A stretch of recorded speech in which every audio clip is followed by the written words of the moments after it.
Hola amigos, bienvenidos a esta edición de día, no sé si va a salir hoy día mismo o va a salir mañana, en teoría de día miércoles, pero podría ser hoy día martes que salga. Ustedes ven que estamos variando un poco los horarios, pero da lo mismo, el programa está ahí disponible para cuando ustedes quieran verlo. Y antes de empezar, entrando al tema que es el que está ahora ardiendo, los titulares, eh, dos cosas. Uno, recordarles que mis libros, Debut y Despedida, Insurrección y otros títulos míos como Momentos Musicales en Yo Menor, Envejezco Muérase, La Torre de Papel, están disponibles en mi librería en elvillegas.cl/tienda a precio súper conveniente, despacho rápido, pago fácil y están agrupados. Hay algunos combos de 4, 3 y 2 libros para ustedes escojan ahí. Eso es lo primero. Segundo, quiero hacer lo que no pude hacer hoy día. Estuve en la mañana, estoy grabando esto en la tarde, tipo pues, después de las 4. Estuve hoy día en la mañana dando una charla, una conversación con un grupo de personas en Casablanca, en una viña, y fueron todos muy cariñosos conmigo, más de lo que merezco quizás, o sea, seguro. Y no me pude despedir, por supuesto, de uno a uno, porque eran 70, 100 personas, pero lo hago ahora, por si acaso ven el programa. Muchas gracias por su recepción. Y muchas gracias a las personas que organizaron el evento. Yo no fui el único expositor, hubo una muy brillante científica chilena, una astrónoma, que expuso sobre sus temas. Lo pasé muy bien, fue muy agradable y quiero agradecer a todos los incumbentes, tanto los que me invitaron como al público que asistió a esta charla. Dicho eso, entro en materia con esto que se ha convertido o se está convirtiendo, no sé hasta qué punto se va a convertir en un escándalo, que es el hecho de que se está imputando, eso es lo que dice el fiscal de Magallanes, el señor Cristian Crisotto, que estaría imputado el señor presidente de la República por el delito de difusión de indebida de imágenes íntimas. Eso. Es un caso que complica mucho al presidente Boris, al gobierno, a su sector, complica a todo el mundo. Pone entre paréntesis muchos principios del gobierno, el modo y el día cuando dio a conocer este asunto, porque lo hizo público el presidente de la República, en qué ocasión lo hizo, mucho después de cuando esto se inició, porque la verdad es que este asunto partió en septiembre. Se presentó la denuncia, etcétera, sobre hechos ocurridos bastante atrás en el pasado, 2013, 2014. Ahora, el tema de los hechos es el que requiere investigación. Según Crisotto, el fiscal de Magallanes está imputado, y cuando uno imputa a alguien es porque tal vez hay antecedentes. Por otro lado, podría ocurrir que en realidad la situación sea como la pinta el propio Boric, como la pinta su abogado defensor, digamos, como la pinta Camila Vallejo, que salió a hacer un punto de prensa y dijo que la denuncia no tiene sustento. Algún sustento debe tener, en el sentido de que sin sustento no me imagino un fiscal que imputa. Pero naturalmente eso no significa que el sustento es definitivo. El sustento puede ser comprobado después que no tenía fundamento. A raíz de esto, además, se han dado situaciones paralelas que van agregando. Apareció el senador Insulza diciendo que esto de acusar de acoso se había puesto de moda. Entonces, a su vez, saltó una congresala de Renovación Nacional, Paula Labra, llamando a la ministra Orellana a pronunciarse sobre estos dichos de Insulza, porque según esta señora Labra, los dichos de Insulza estarían poniendo dificultades a otras mujeres de acusar acosos, denunciar acosos, por temor a que sean consideradas simplemente como alguien que entró en el territorio de la moda, o sea, a una cosa gratuita. Es un tema complicado porque aquí se juntan montones de cosas. Lamentablemente, cuando se dirigió a la nación el presidente Boric para referirse al tema de Monsalve, dijo una frase de la cual yo creo que se debe arrepentir bastante, ¿no? Dijo, nuestro deber es creerle a la víctima. Yo le creo.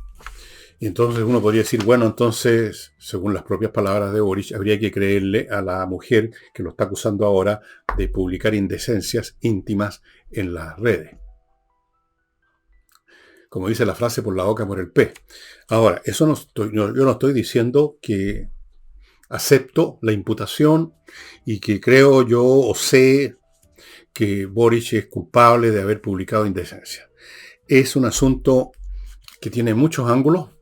La defensa arguye que estuvo recibiendo en esos años, 13, 14, cuando no era presidente de la República, Boric era, entiendo, un dirigente estudiantil nada más, pero ya conocido, qué sé yo, y una mujer, esta mujer que ahora lo acusó, lo habría estado acosando y hay de eso prueba aparentemente de un montón de mail donde no sé en qué consisten, entiendo que ha sido publicado el contenido de esos mails, y entonces, conforme a esa tesis, esas escenas íntimas no habrían sido publicadas por Boric. Entonces, ¿dónde está la verdad? ¿Qué es veritas en esta materia? Es muy fácil en estos tiempos, y en eso tiene razón Insulza, aunque no le gusta a la señora Laura, que yo no sé si la palabra estar de moda corresponde, porque suena un poco frívolo quizá, pero sí se ha hecho frecuente que mujeres, en algunos casos con razón y en otros no, recurran a la acusación de acoso. Y también se hizo una norma, como el propio Boric lo dijo, el automáticamente creer la versión de las mujeres. Porque resulta que el acoso es un acto, real o no, que no deja pruebas. Aquí llamamos acoso además a un hombre que todo el tiempo está invitando a una mujer a ir a la cama, o que incluso para eso directa o indirectamente le sugiere que si no lo hace va a sufrir algún tipo de castigo, esto en relaciones laborales. Es acoso que le miraron el poto a una señora o que le dijeron un piropo o cosas como esa. Y segundo, ¿por qué creer automáticamente? Porque hay que creer, como el propio Boris lamentablemente para él lo dijo, porque hay que creer automáticamente eso. O sea, eso deja al género, a los hombres, en la total indefensión. O sea, cualquier mujer ahora, por una razón política, por una razón de resentimiento, por una razón de pica, por una razón de negocio, por la razón que sea, dice fulano de tal me acosó y hay que creerle automáticamente. Yo no estoy diciendo, por favor, y voy a aclarar esto porque hay gente que entiende mal, que todas las acusaciones de acoso son falsas, que nunca hubo un acoso. Ahora, sigue pendiente la pregunta, ¿a qué llamamos acoso? Pues sería bueno definir exactamente si es simplemente un piropo, una mirada al popó, o estamos hablando de una violación, o estamos hablando de forzar a alguien, estamos hablando de amenazar, estamos hablando de qué. Pero ciertamente que se abre espacio con esto de que hay que creer a las mujeres cuando acusan de acoso, se abre espacio para que efectivamente puedan ocurrir denuncias completamente infundadas. O sea, la denuncia que se está haciendo contra Boric puede ser infundada, podría ser infundada, podría no ser otro fruto que resultado de, no sé, de las razones que podría tener la persona que lo acusa de tal cosa. Supongo que esto se tendrá que ir aclarando. Yo me imagino que si se denuncia que la persona X ha difundido imágenes íntimas indebidas, significa que esa difusión la hizo por medio de sus propios instrumentos, su mail, su celular o lo que sea. Me imagino que eso no debería ser tan difícil de descubrir quién fue el que echó a circular esas imágenes, dónde las echó a circular y de dónde vienen. Vienen de un celular, de propiedad de quién, vienen de un computador, de una dirección de computador de propiedad de quién, vienen de otra parte, vienen de otro computador, que supuestamente lo usó tal persona o tal otra. Eso habría que investigarlo. Hay que investigarlo. Eh, yo me acordé, cuando supe de esta acusación, me acordé de una vieja película que protagonizaba Michael Douglas y una actriz que no recuerdo su nombre en este momento, en que este hombre, Michael Douglas, ¿se acuerdan de la película? No me acuerdo el nombre que tenía, pero me acuerdo el nombre en inglés, Deception, que significa engaño. Me acuerdo que este tipo tiene un encuentro sexual con una mujer, después se encuentran en un bar, creo, toman unos tragos, este hombre era casado, y cae en la tentación y se acuesta con esta fulana, y la fulana se engancha con él y lo empieza a acosar, a joder, a un grado increíble, le hace la vida imposible. Esas situaciones se dan, y también se dan las otras en que efectivamente un hombre acosa en un nivel físico concreto a una mujer de una forma o de otra, como se supone, porque todo esto tiene que investigarse, tienen que ir saliendo todos los elementos, y yo no me pronunciaría en forma definitiva sobre el tema Monsalve hasta que esos elementos no sean conocidos del todo.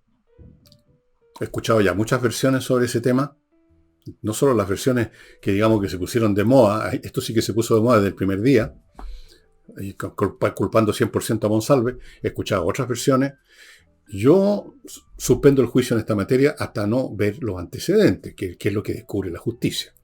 Lo mismo hago con Boris. No porque yo no sea partidario de Boris significa que me voy a achacar cualquier cosa por joder. No me parece honesto, no me parece justo. Habrá que ver qué hay de este asunto. Lo que sí está claro es que esto ha sido como meter un palo en un avispero. Todos los temas complicados, ambiguos,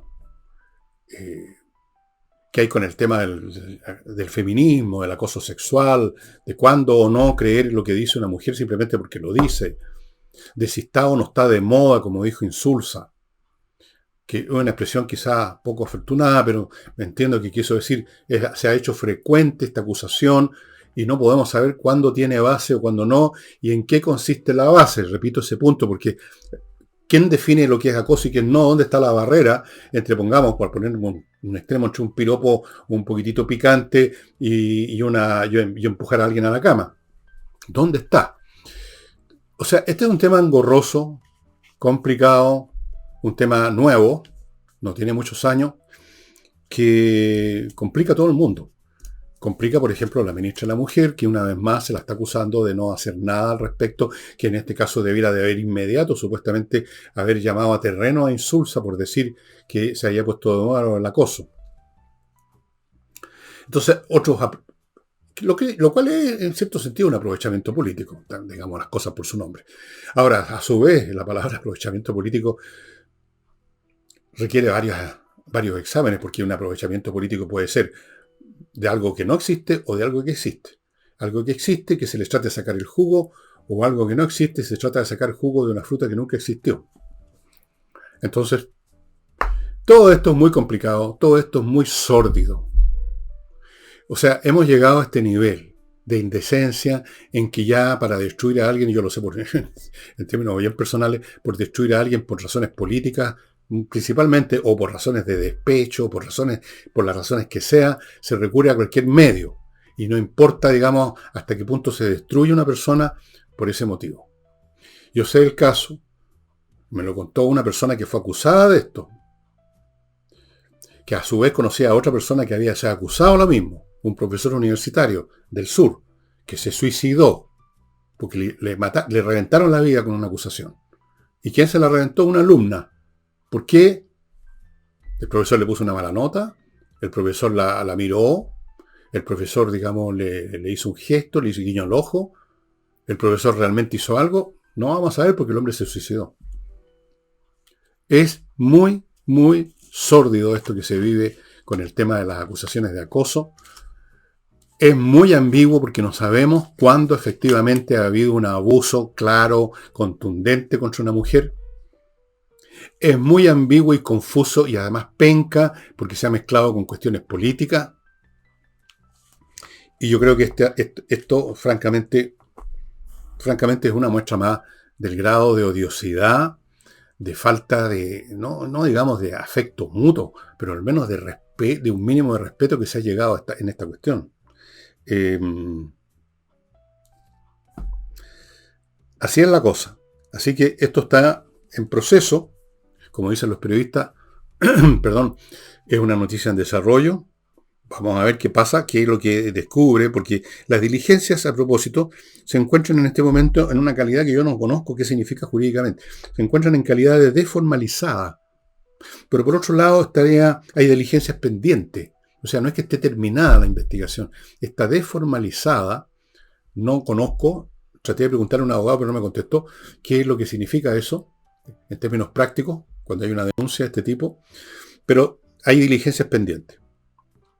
Yo me imagino que una de las primeras diligencias es ver de dónde salieron esas supuestas indecencias que andaban circulando o intimidades, para decirlo más fino, que andaban circulando. ¿De dónde apareció? ¿Quién mandó eso? ¿Quién tocó el botón? Se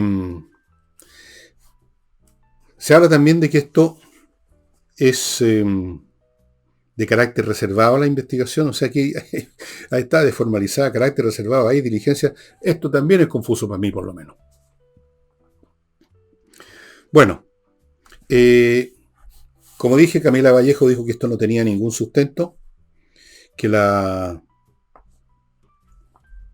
presunta víctima realizó simplemente actos de hostigamiento y por medio del correo electrónico. Acoso y hostigamiento por medio del correo electrónico.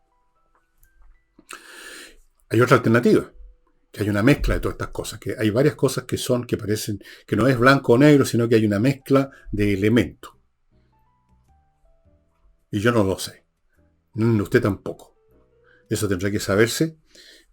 No le hace bien a nuestra política que se esté llegando a estas cosas. O sea, ¿cuál es el próximo paso cuando se quiera destruir a un político ahora? ¿Acusarlo de que enterró a alguien en el jardín de la casa?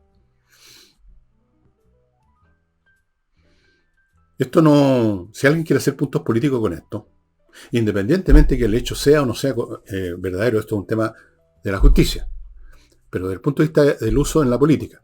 Si alguien cree que se sacan ventajas de esto, está muy equivocado, porque el arma que usted usa puede ser usada contra usted el día de mañana, y la odiosidad que este creo y el clima de conflicto, de indecencia, de estar dispuesto a cualquier cosa con tal de joder al adversario, termina llevando, digamos, el grado extremo de eso es la guerra civil. No estoy exagerando. O sea, cuando se llegan a esas odiosidades, el paso siguiente es que ya empezamos a dispararnos unos a otros. Ya no nos basta, digamos, con destruir la imagen de la persona, le queremos destruir su cuerpo también. Me van a perdonar, pero como hablé en la mañana quedé un poquitito y mi garganta no es muy buena, que digamos. Bueno, vamos ahora a mi primer bloque comercial, amigos. CIG Consultores, la empresa que ustedes ubican en cigconsultores.cl, que facilita enormemente los trámites de las instituciones de educación privada subvencionada, que tienen que acogerse a la ley, o más bien dicho, tienen que obedecer la ley y comprar los establecimientos donde funcionan. Y hay una serie de disposiciones, los créditos se consiguen aquí, hay un aval de Corfo, un montón de cosas. Pero todo ese trámite, si lo llevan a cabo por su cuenta, toma 2 años y medio. Si lo hacen con CIG, la mitad. Ya lo han comprobado 24 instituciones. Continúo con Torch, las linternas tácticas, las linternas portátiles, diría yo, con batería propia que se carga en el computador, resistente a los golpes, resistentes al agua, muy potente, como se las he mostrado muchísimas veces. Y punto número 1, portátiles. Usted las puede tener todo el tiempo en un bolsillo, en una maletita, en una riñonera, a mano para cuando las necesite. Para eso son los artículos prácticos, como los llaveros, como una cortapluma. Hay que tenerlo a mano para cuando se necesita. Esto en torch.cl, ahí las consiguen en ninguna otra parte. Continúo con Lomas de Millaray, proyecto inmobiliario que ya está en marcha, ofreciendo en la región de los lagos parcelas con agua, con electricidad, con fibra óptica, y esto a 5 minutos de la comuna de Los Muermos y a media hora de Puerto Montt, o sea, del aeropuerto y de los otros servicios que usted quiera hacer uso de ellos en Puerto Montt. Lo mismo en Los Muermos. Bueno, en Los Muermos no hay un aeropuerto, pero hay supermercado, en fin. Lejos y cerca de todo y en una región maravillosa.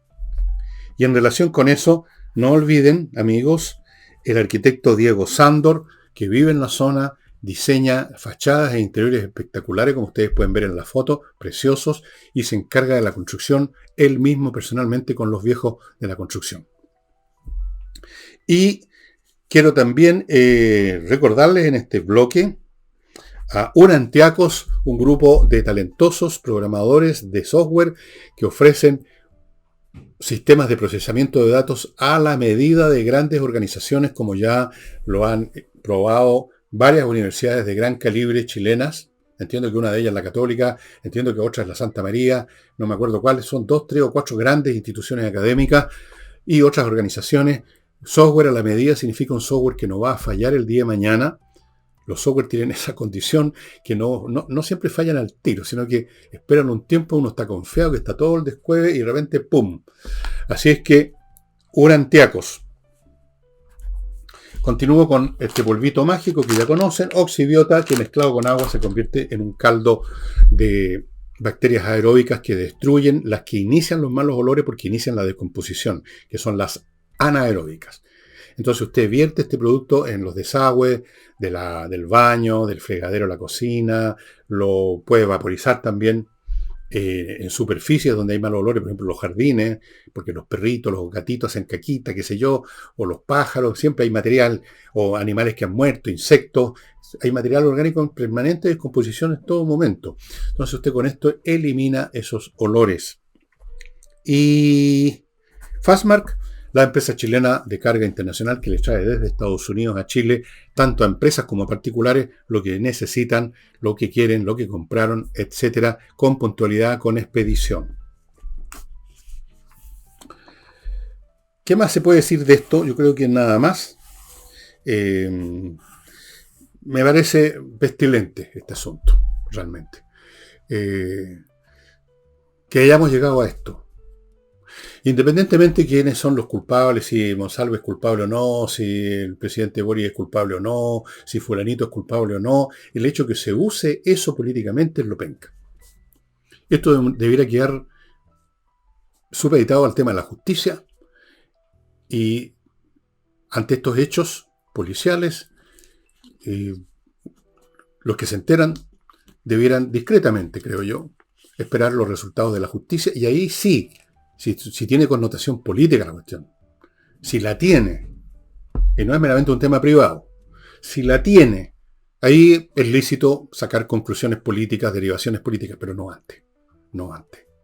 Yo insisto y repito y termino, voy a esperar qué pasa con este fiscal Crisóstomo del Magallanes, qué es lo que investigan, qué es lo que encuentran con respecto al tema.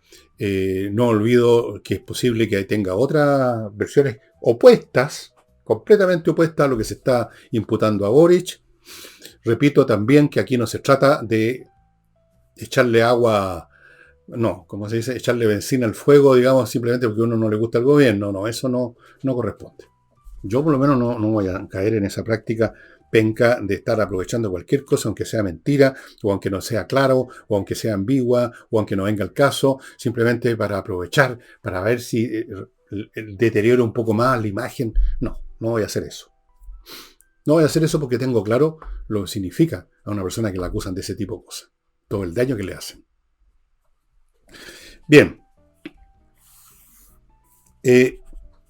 La Cámara de Diputados aprobó por unanimidad, hay que ver eso sí, en qué fueron unánimes, porque hay cosas que en un proyecto se eliminan, entonces se es unánime con lo que queda del proyecto, no olviden nunca eso. Se aprobó con unanimidad el proyecto que endurece la ley de migración. Eso abarca una serie de puntos, yo anoté solamente algunos. Por ejemplo, la idea es ampliar las causales de expulsión de un inmigrante. Segundo, endurecer las penas para el tráfico de inmigrantes. Alguien puso por ahí en el diario para el tráfico ilegal de inmigrantes. No, está de más, es redundante. Todo tráfico de inmigrantes es por definición ilegal. No, no tiene sentido ponerle eso. Es como que hablaran de un crimen ilegal. Bueno, algunos de estos artículos no les gustó al Partido Comunista y al Frente Amplio, que actúan siempre, como ustedes pueden ver, como eso siempre he dicho que el Frente Amplio es la división infantil del Partido Comunista, también la división senil del Partido Comunista, porque hay algunos vejetes y vejetas ahí bastante notorios.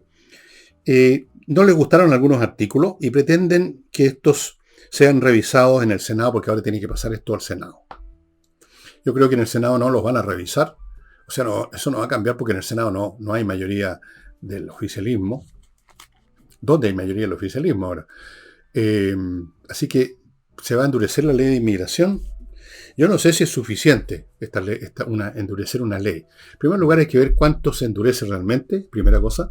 Segundo, hay que ver cómo se lleva a cabo, cómo se ejecuta la ley. Si hay mecanismos administrativos, policiales, aduaneros, lo que sea, para que efectivamente se ejecute. Si no, es letra muerta. De ahí viene la expresión letra muerta cuando usted promulga una ley maravillosa, pero después no se pone en práctica porque no hay recursos administrativos, policiales, lo que sea. Vamos a ver. Yo creo que no es suficiente, creo que esto es tardío, creo que ya se derramó la leche, se derramó el veneno, en cierto sentido, y sigue entrando gente Y aunque no entrara el día de mañana ninguno más, ya estamos repletos de gente, muchos de los cuales han sido un aporte y son un aporte, y muchos también son realmente un dolor en el popó, son delincuentes, están cometiendo crímenes incluso más brutales de lo que nunca se habían cometido en Chile todos los días. Así que me parece que, como todas las cosas que salen de las instituciones políticas, es poco y tarde.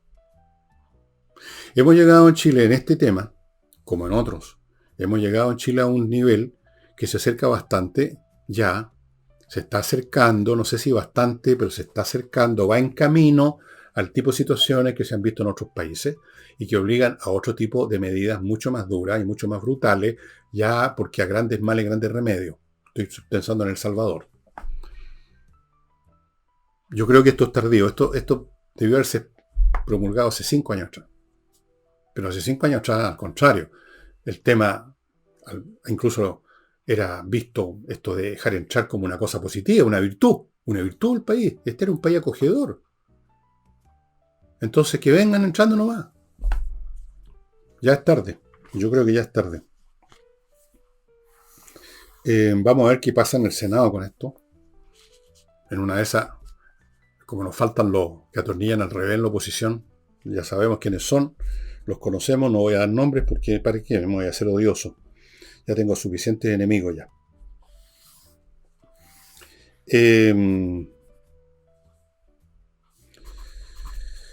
Hay otro tema importante y no tiene solución. Es un problema que no tiene solución, que reaparece como problema y ocupa las primeras planas y los políticos por unos tiempos se dedican a él y luego todo vuelve a caer en la nada y no se hace nada, y es el tema de la reforma del Estado. Algunos datos que han salido. En este momento, las contrataciones llevadas a cabo por el Estado son más de 270.000. No estoy diciendo en este último gobierno solamente, vienen de años atrás. En este último gobierno no han entrado 270.000, han entrado como 100.000 y tanto, con contrato. Ahora, hay dos tipos de relación laboral en el Estado. Uno es un contrato. Usted es contratado para cumplir una determinada función y se supone que el 31 de diciembre se acaba su contrato y buenas noches los pastores. Ese es uno. Y el otro es el empleado que tiene, digamos, un empleado ya para siempre, o por todo el tiempo del mundo hasta que se jubile. El empleado para siempre normalmente es una persona que está cumpliendo un rol permanente dentro de una institución pública. Un rol que se tiene que cumplir todo el tiempo. Qué sé yo, como, no sé, el cajero de un banco. Tiene que siempre que haber un cajero.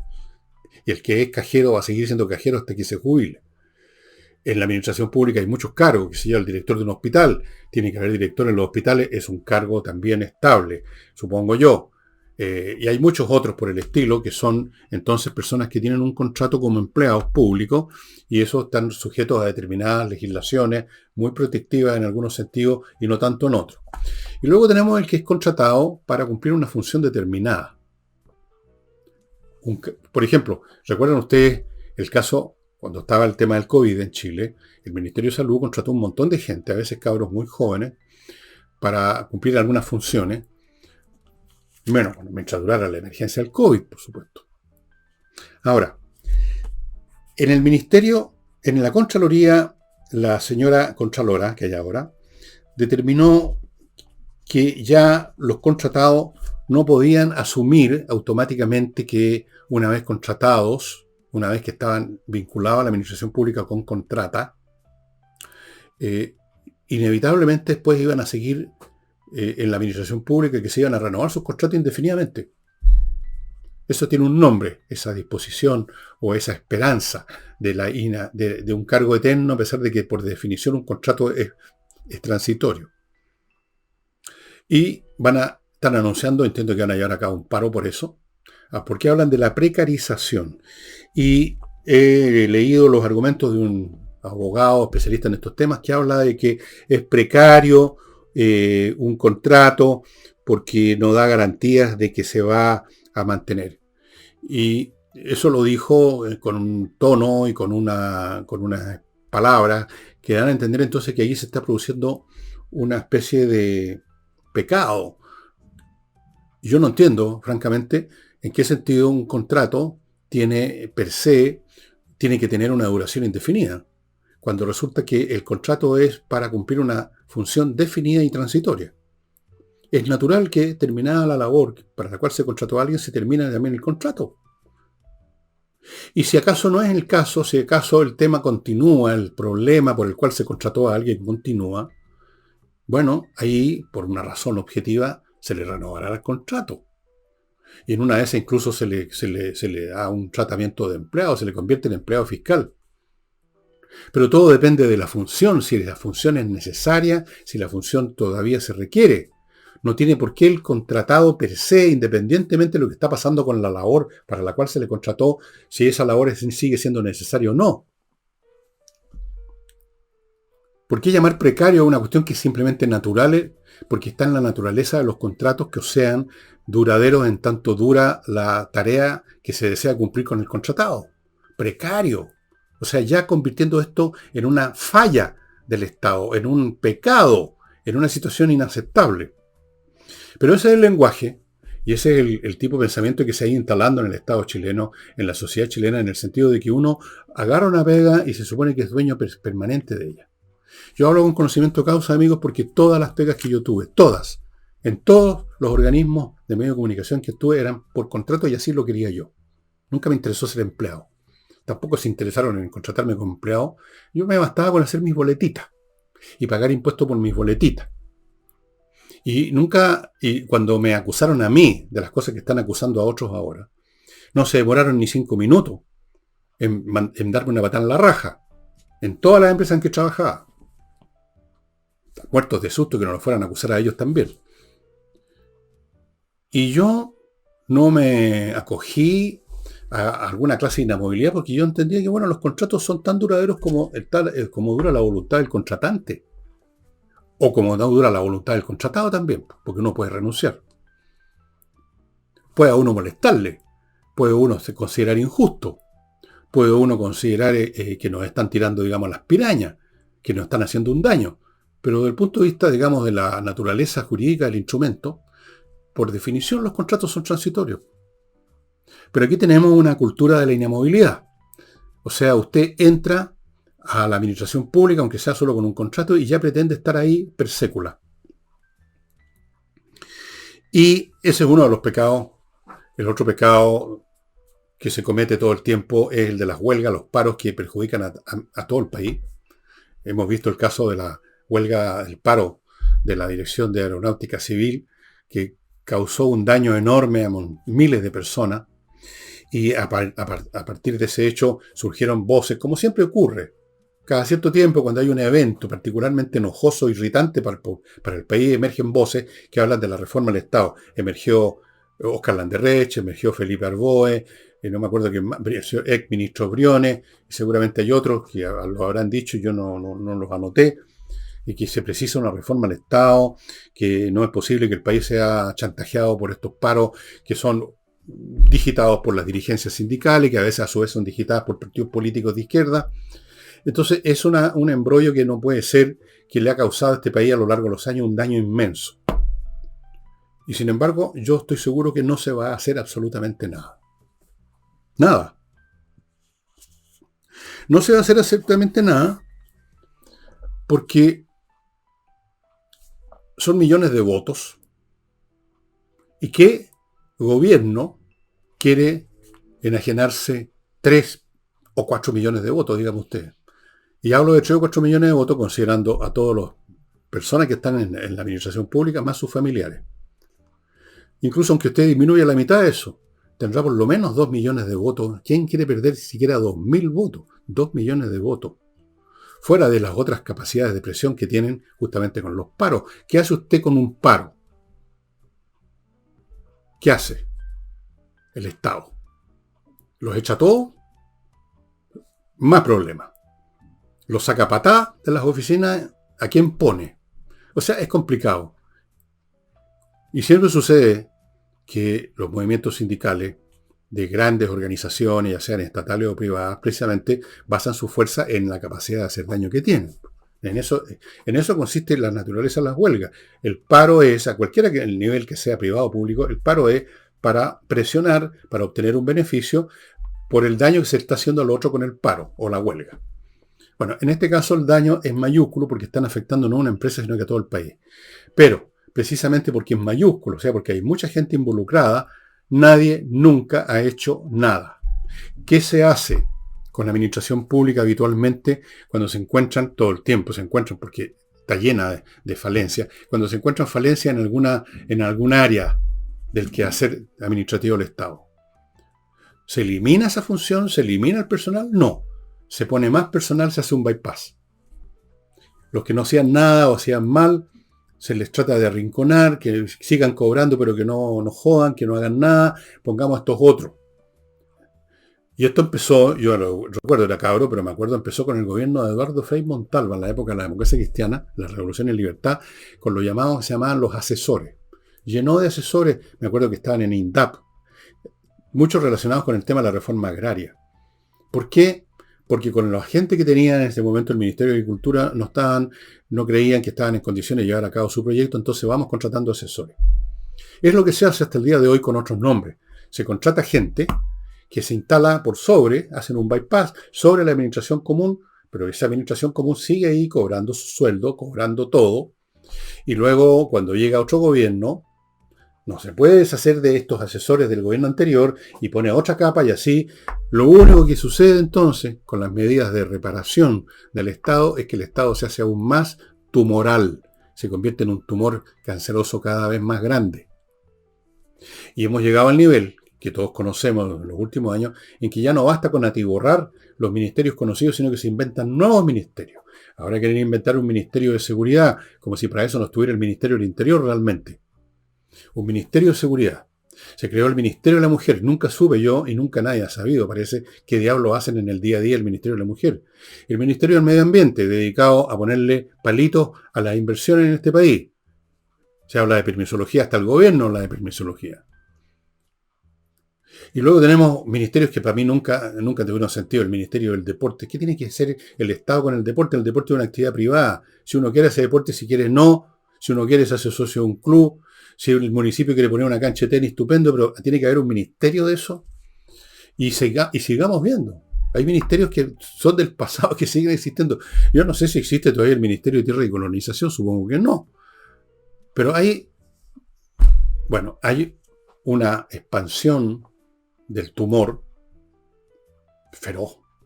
Y eso no va a cambiar, por mucho que Landerreche y otros digan cosas que son ciertas, pero que jamás nadie va a meter mano ahí. Nadie en una república democrática, me refiero, donde funcionan los votos, donde funciona la política. Eso no va a funcionar. Lamentablemente, en la historia no solo de este país, sino que de todos los países, y es cuestión que ustedes echen una miradita a la historia, llega un momento en que las cosas simplemente, el problema que ya ha madurado, que se ha convertido en un tumor mortífero, no se puede operar con los medios tradicionales y convencionales y se entra en un periodo bastante a veces violento en que la operación es llevada a cabo no por un neurocirujano, sino que por un matarife. Así es. No va a haber una reforma al Estado. Olvídese de eso. No, nunca la ha habido.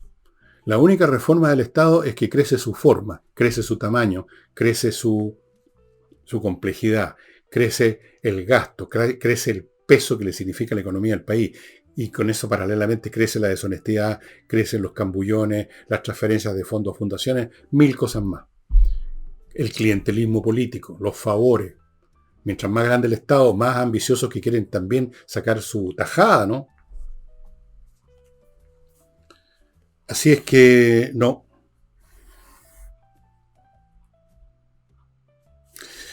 Ahora vamos a pasar por un momento. Yo antes vamos a ir a mi segundo bloque, amigos, Clínica Alzheimer. Vamos a pasar por un momento a lo internacional. Tenemos noticias aquí. Clínica Alzheimer no es una clínica, es un centro que se llama Clínica Alzheimer, que atiende a personas mayores que tienen problemas cognitivos. El caso extremo es el Alzheimer, por supuesto. Mientras antes vaya con la persona que tiene ese problema, mejor, el tratamiento es mucho más efectivo. No van a internar a nadie, no es una clínica para internar, es un centro médico llamado Clínica Alzheimer. Si usted tiene un pariente que tiene problemas, vaya ya llevándolo ahí. Compreoro.com, el lugar donde usted puede adquirir oro y plata en lingotes o en moneda para tener una defensa financiera absolutamente intocable, porque el oro y la plata son en sí mismo valor.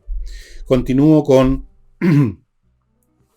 entrenainglés.com, una academia de inglés con profesores de inglés que dan clases online que son súper efectivas, estimados amigos, mucho más efectivas que ir a una sala de clases, y usted va a salir dominando el arte de la conversación en inglés.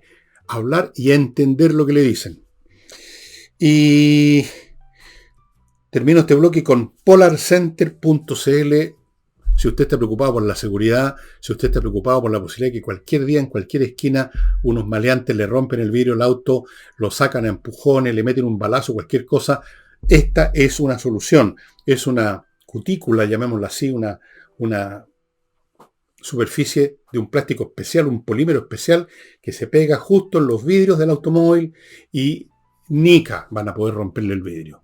Y si lo pueden romper, no van a poder, digamos, pasar para el otro lado, tampoco le van a caer fragmentos, usted se va a mantener bien dentro de su vehículo, va a poder, no sé, meter pata en el acelerador, usted va a estar protegido con este producto Polaricenter.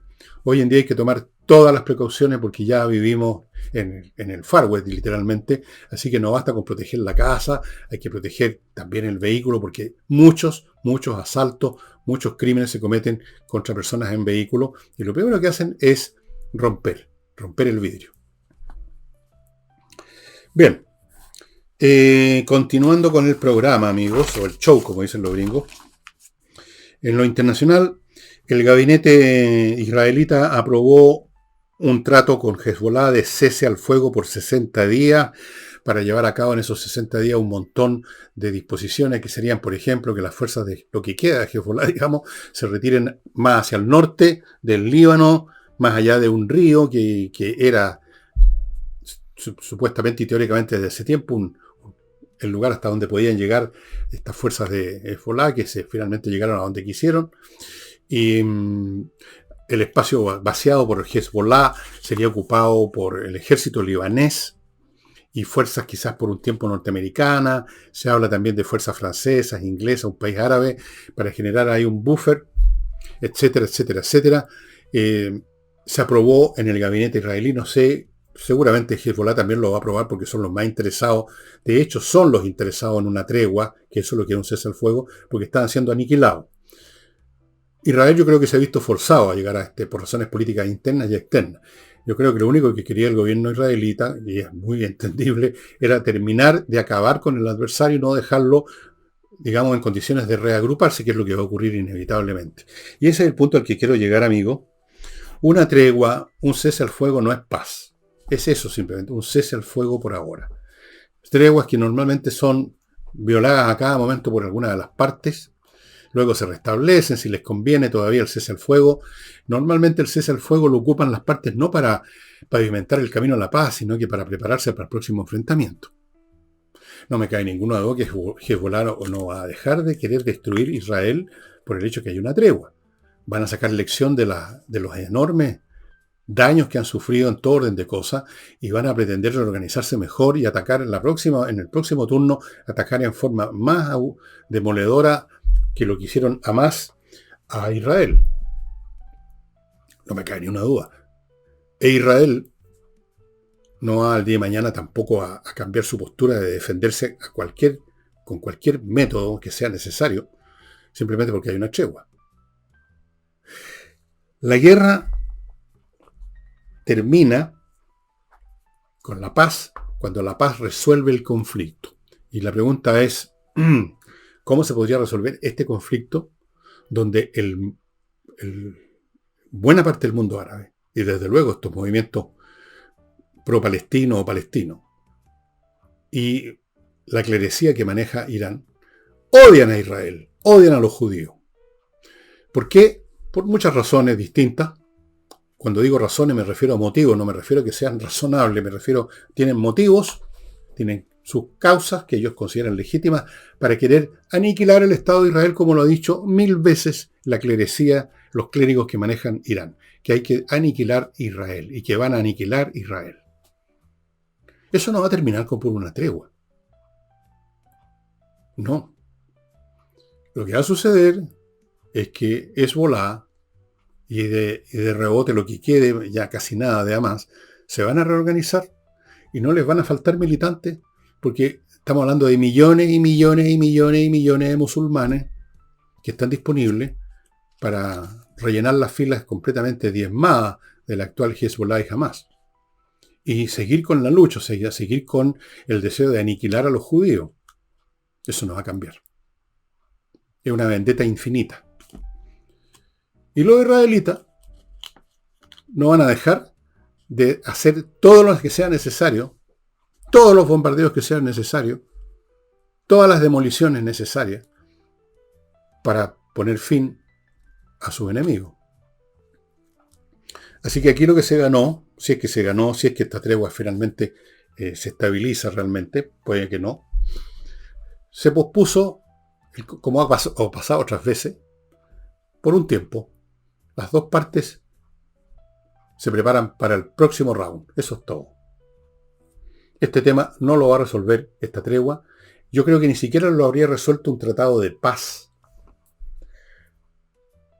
Un tratado de paz es más sólido, efectivamente, pero depende de los términos. No sé cómo podría esta causa de fondo, que es el odio parido que tienen muchos pueblos árabes, muchos musulmanes, contra Israel, contra los judíos, ¿cómo va a cambiar eso? ¿De qué manera podría cambiar eso con un tratado? ¿De qué manera podrías dejar de odiar a un país que está metido en medio de ellos, en medio del Medio Oriente, y que demuestra ser infinitamente más capaz, industrial, tecnológica, científica, intelectualmente que ellos? Lo odian, pues. Así como en el colegio los cabros del montón odian al que saca los 7, el que se lleva los premios. Bueno, odian a Israel por eso, lo odian por las diferencias religiosas, lo odian porque le quitaron sus tierras a un montón de árabes. Ese es un hecho histórico, por supuesto, por la guerra del 47. No fue gratuito, en todo caso. Lo odian por todas las razones. Por último, lo odian por las derrotas anteriores. Tienen 20 razones para odiar a Israel, a los judíos, y eso no va a cambiar. No va a cambiar. Y los israelitas no van a dejar de despreciar a esos pueblos que los rodean, que están, digamos, varios escalones por debajo, en términos de civilización, de tecnología, de todo. No los van a dejar de mirar en menos. Así que esta tregua, si es que se estabiliza, si es que dura, si es que efectivamente Hezbollah se retira, eso simplemente va a estar preparando un próximo enfrentamiento aún peor que este. Nada más. Nada más y nada menos. Em,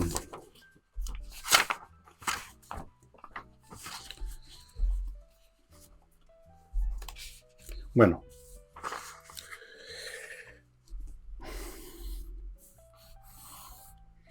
otra noticia internacional que nos atañe más directamente, no deja de ser interesante cómo han cambiado los tiempos. ¿Se acuerdan ustedes en los años que ahora parecen dorados? No eran tan dorados, pero ahora lo parecen, de la Concertación.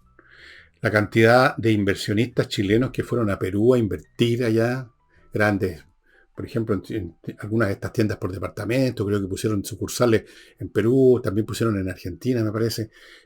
Hubo capitales chilenos y hubo sectores en Perú que miraban con mucho recelo esa inversión. Bueno, ahora al revés.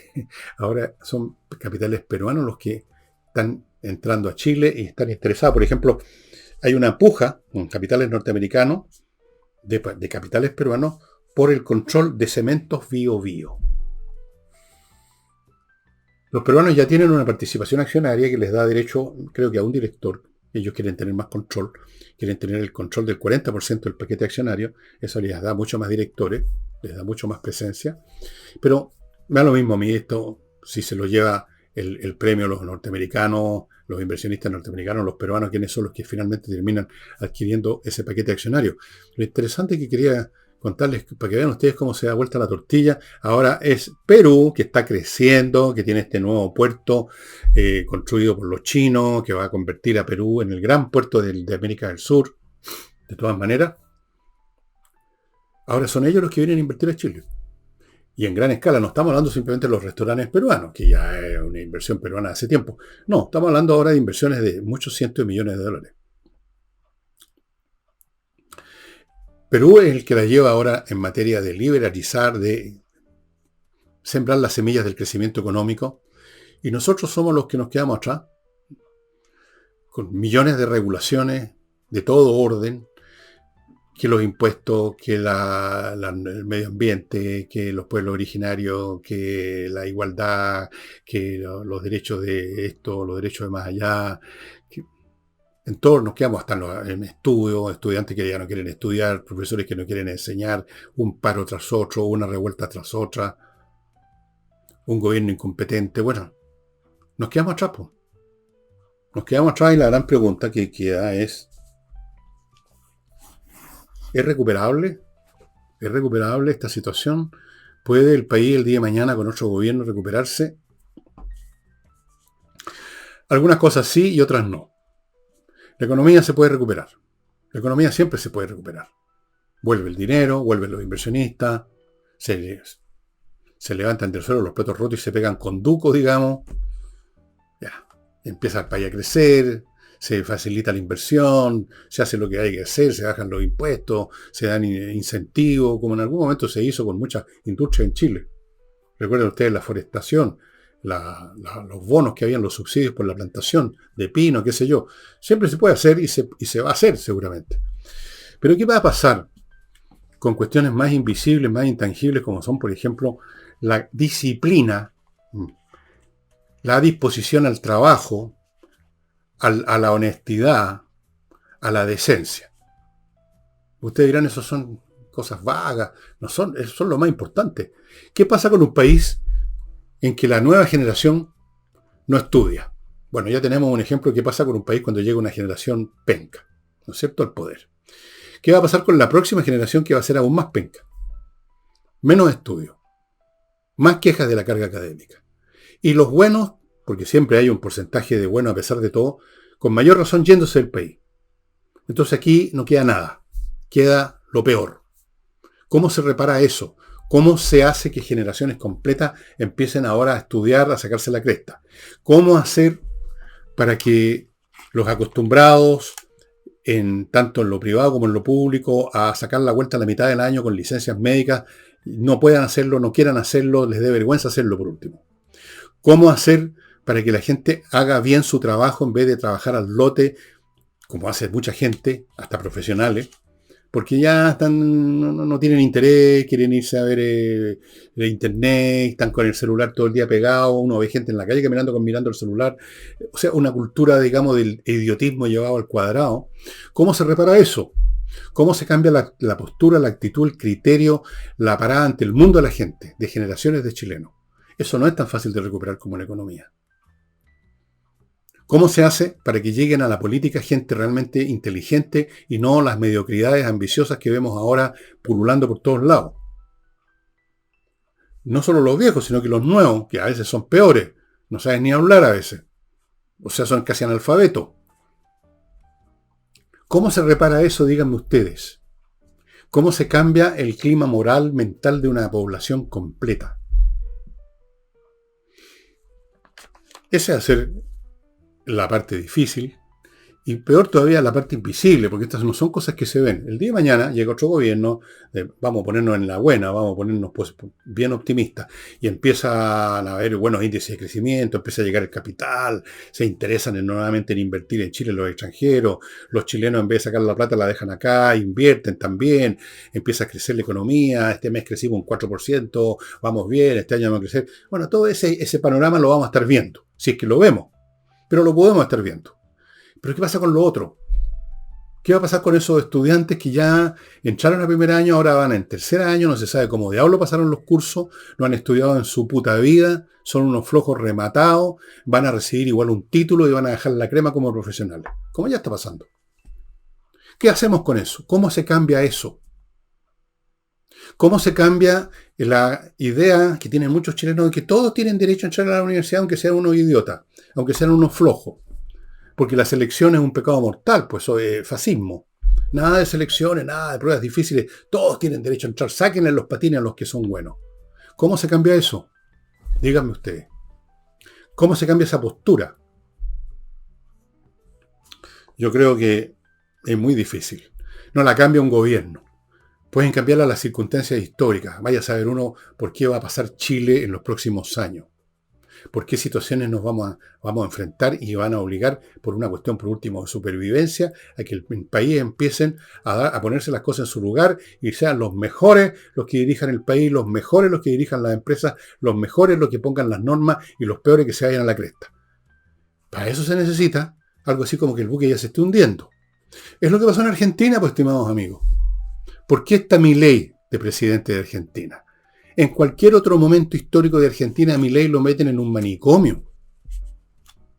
¿Qué es eso que está gritando que viva la libertad? Carajo, este gallo se volvió loco, habían dicho. Está enfermo. Sigamos con nuestros habituales, que los peronistas, que los radicales, que esto, que el otro, sigamos robando a manos llenas. Eso es lo normal, el país igual, seguimos vendiendo carne, seguimos vendiendo trigo, seguimos vendiendo esto y lo demás allá, y todavía tenemos plata y tal descueve y las nochecitas de Buenos Aires. Pero tenía que estar el país realmente jodido como nunca antes en toda su historia, para que ya Milei no fuera el tipo que iban a llevar al manicomio, sino que se lo llevaron a la Casa Rosada. Y lo mismo podríamos decir de otros países. El Salvador, Bukele, inconcebible en otro momento en El Salvador. Inconcebible. Seguirían las mafias, seguiría lo que era ese país. Las cosas tienen que llegar a un extremo ya del hundimiento, digamos, del Titanic, para que las cosas se restablezcan en los niveles normales. Es decir, que la competencia, la inteligencia, la capacidad de trabajo sea la que tiene la voz de mando, y los pencas o los mediocres y los flojos se vayan quedando al fondo de la tabla, y si no se suman y no cambian su actitud, se joden. Eso es lo normal y eso es lo natural. Que lo que es bueno crezca y mande, y lo que es penca se vaya para abajo. Y no al revés, como piensan ahora en estas actitudes progres, donde pareciera ser que es un pecado mortal ser mejor que los demás, o tener más plata que los demás, o tener más fama que los demás, o tener más prestigio que los demás. Todos tenemos que ser iguales, todos tenemos que estar en la misma melcocha mediocre de mierda. ¿Cómo se cambia eso? Como les digo, se cambia, no lo cambia un gobierno. No lo cambian 10 gobiernos. Lo cambian las circunstancias históricas graves. Y de hecho, si ustedes examinan historia, van a poder observar de que cuando se dice que en tal o cual sociedad se produjo un tremendo cambio mental, postural, de conductas así masivo y no transitorio, sino que más o menos permanente, es porque esa sociedad pasó por una crisis brutal que obligó a ese cambio. Es con la obligación que los seres humanos hacemos las cosas. Si no, nos dejamos estar y hablamos nomás.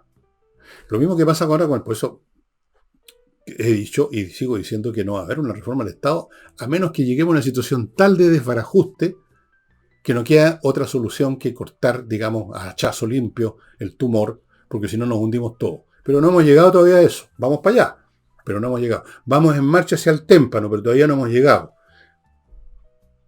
Y además no hay nadie como en la película Titanic así moviendo el timón como loco a ver si logramos desviar. ¡Tan felices! A toda velocidad contra el iceberg.